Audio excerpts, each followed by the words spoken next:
Meus amigos, por mais que esse clássico não seja um clássico que vale título, que vale classificação ou coisa do tipo, né? Ou um rebaixamento de um rival, como foi do ano passado, o último que a gente teve. Mas esse clássico, cara, esse repá, ele pode definir muita coisa para o Remo em caso de derrota do Remo, né? O Osório, inclusive, tá na corda bamba, dependendo muito do desempenho nesse clássico. Se ele tiver o resultado negativo, né, é capaz dele nem ir para o jogo contra o Atlético Mineiro, tá? E eu preciso aqui falar uma coisa para vocês sobre o trabalho do Osório, né? Primeiramente, né, deixa eu só falar aqui para vocês o árbitro que vai apitar esse jogo. É o Rodrigo José Pereira de Lima, árbitro FIFA, que vem apitar o clássico Rei da Amazônia. Bom, sobre o Osório, né? A informação que eu tenho, isso é uma informação, se o Remo perder o clássico de domingo, eu não garanto que ele vai ser demitido, mas vai ficar insustentável a permanência dele. Os resultados do Osório não são ruins.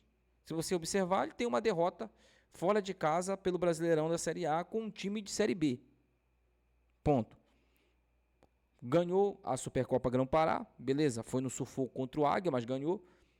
Depois estreou com uma vitória bem magra contra o Bragantino, de virada, né? Aí teve o vexame lá contra o Vitória, um time ridículo que ele levou. E o Remo tomou um massacre e saiu com 2-0 de lucro, né? E para um time que tomou de 5 do Palmeiras. E aí, ele volta, né? Faz um jogo patético contra o São Francisco, mas era um time bem fraco também, aquele time do Remo, né? Que enfrentou o São Francisco. Aí ele enfrenta o Mirassol. Primeiro tempo perfeito, né? Do Remo. O Remo poderia ter feito 3 naquele primeiro tempo. Não fez. Pagou para ver. E aí começa o show de bizarrice, né? As invenções dele. Resultado, o Mirassol busca o empate, consegue o empate e acaba frustrando o torcedor remista de buscar a primeira vitória. Nesse jogo contra o Mirassol, muitos envolvidos no futebol do clube do Remo ficaram com o pé atrás com o Osório. Há quem diga que tem já pessoas pensando na saída, já estão pensando na saída dele, justamente por conta das invenções, não é nem pelos resultados, né? É inventar muito. Ele tem, por exemplo, um lateral esquerdo e ele coloca 2 zagueiros para improvisar do lado esquerdo. Já começa por aí, né? Sem contar as outras, que eu, assim, perderia muito tempo falando sobre isso aqui. Então é aquilo, se ele perder o clássico no domingo, vai cair. Eu acredito que ele não vai permanecer no Remo. Até pelo peso da derrota, né? É contra um time de Série C, contra um time que rivaliza com o Remo desde quando foi fundado, né? É um time que jurou ser o nosso rival. Então é aquilo. Caso o Remo ganhe, né? A gente já sabe qual vai ser a desculpa do outro lado. Ah, porque o Remo tem hegemonia nesse clássico, porque o Remo é maior, porque o Remo é nosso pai e tal. A gente já sabe, né? Já sabe qual a desculpa que esses caras vão usar. Mas se perder também, né? O Osório, eu acho que ele não fica no Remo.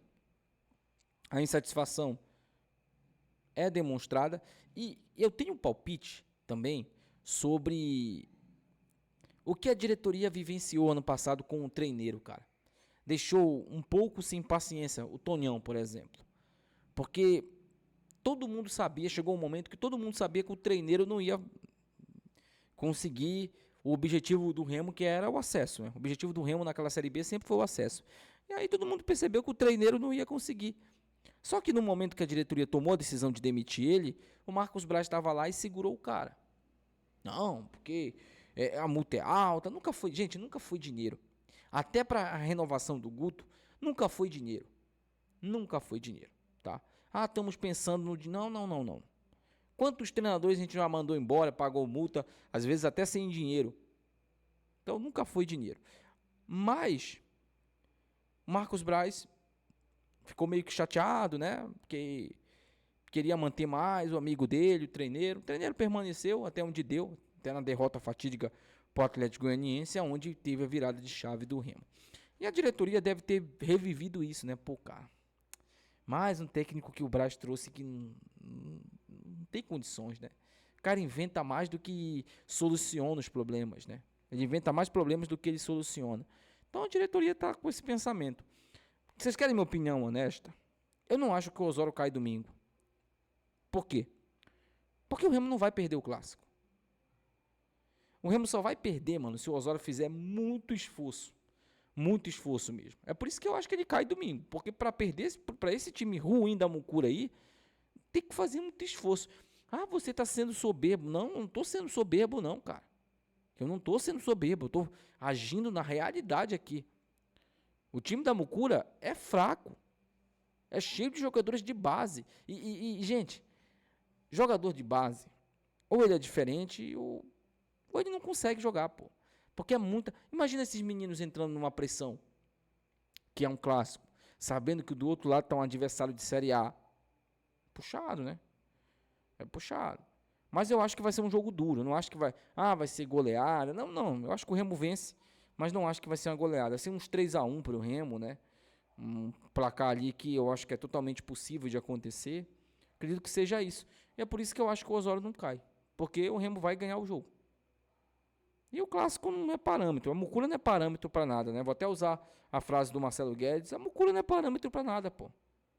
Nós estamos falando da Mucura, né? Um time que passou a vida sendo freguês do Remo. Então, eu tenho aqui a teoria de que, para mim, o Osório não permanece por muito tempo no Remo. Ou melhora os desempenhos. Só que aquilo, né? Muita gente falando, você torce contra e tal. Não, é só você analisar, mano.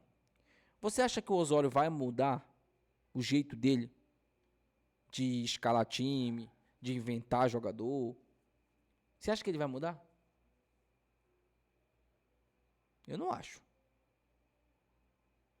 E como ele não vai mudar, não haverá mudança nesse sentido, ele não vai durar muito tempo. Entendeu? Mas vamos lá. Gente, o clube do Remo tentou a contratação do Negueba, né? O ponta ali do Mirassol. Num primeiro sentido, num primeiro momento, o clube do Remo sinalizou que queria contratar o jogador. Mas o Mirassol não quer negociar o jogador. O Mirassol fez jogo duro, não quer se livrar do jogador. O detalhe desse Negueba aí é que ele é um dos jogadores que tem mais jogos na história do Mirassol. Ele tem mais de 160 jogos com a camisa do Mirassol. E ele tem só 27 anos, né? Já deve estar umas 3 temporadas no Mirassol. 3, 4 temporadas no Mirassol. E aí o Mirassol não quer negociar, é um direito do Mirassol, né? Não quer negociar o jogador e tal. Então eu acho que seria um jogador que, na minha humilde opinião, ajudaria a gente, tá? Um jogador que eu acho que o clube do Remo poderia tentar a contratação, ele não foi bem no Cruzeiro. Ele também não está indo bem no Santos, inclusive está todo mundo puto com ele lá no Santos. Eu acho que dava para o Remo tentar essa contratação, um jogador jovem ainda. O Lautaro Dias, né? Que é o jogador que foi campeão, inclusive, da Sul-Americana pela LDU em cima do São Paulo, né? O Lautaro Dias, cara, ele veio pro Cruzeiro com uma esperança ali de ser titular, não conseguiu jogar lá no Cruzeiro, né?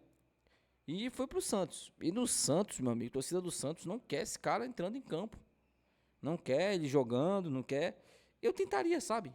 Eu tentaria.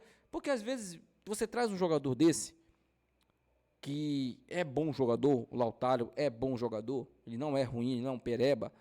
Você traz para um Remo e você consegue recuperar o cara. A não ser que o cara não queira, né? A não ser que o cara não queira. É uma sugestão minha, tá? Deixa aí seu comentário, eu quero saber sua opinião sobre isso. Para encerrar o vídeo, meus amigos, deixa eu comentar aqui com vocês sobre essa mudança da CBF, né? A CBF mudou aí a Série B, agora a Série B só sobem o primeiro e o segundo, né? O terceiro e o quarto vão fazer um playoff com o quinto e o sexto. E o que isso significa? A CBF vai tentar ao máximo dificultar que clubes do Norte consigam acesso para a Série A. Dói eu ter que falar isso, mas é verdade. É verdade. Essas mudanças aí é para dificultar ainda mais que um clube nortista, como o Remo, ou como o rival, ou como qualquer outro, Amazonas, ele conquiste o acesso para a Série A? Porque para a CBF não. O que vale a pena para a CBF, né? Viagem para os outros clubes, muitos clubes reclamando e tal. Tava tão tranquilo, né? 20 anos sem nenhum clube do Norte na Série A. Por mim, o Remo tem que cagar para isso, lutar até o fim e permanecer na Série A. Ano que vem luta por coisa maior na competição. É isso. Não ser só um patinho feio na competição. Não ser só aquele time que subiu, vai fazer uma gracinha e não sobe nunca mais. Não, o Remo tem que criar uma casca de Série B e Série A como o Atlético Goianiense criou, por exemplo. O Atlético Goianiense veio da Série C, meus amigos. Um processo de reestruturação absurdo.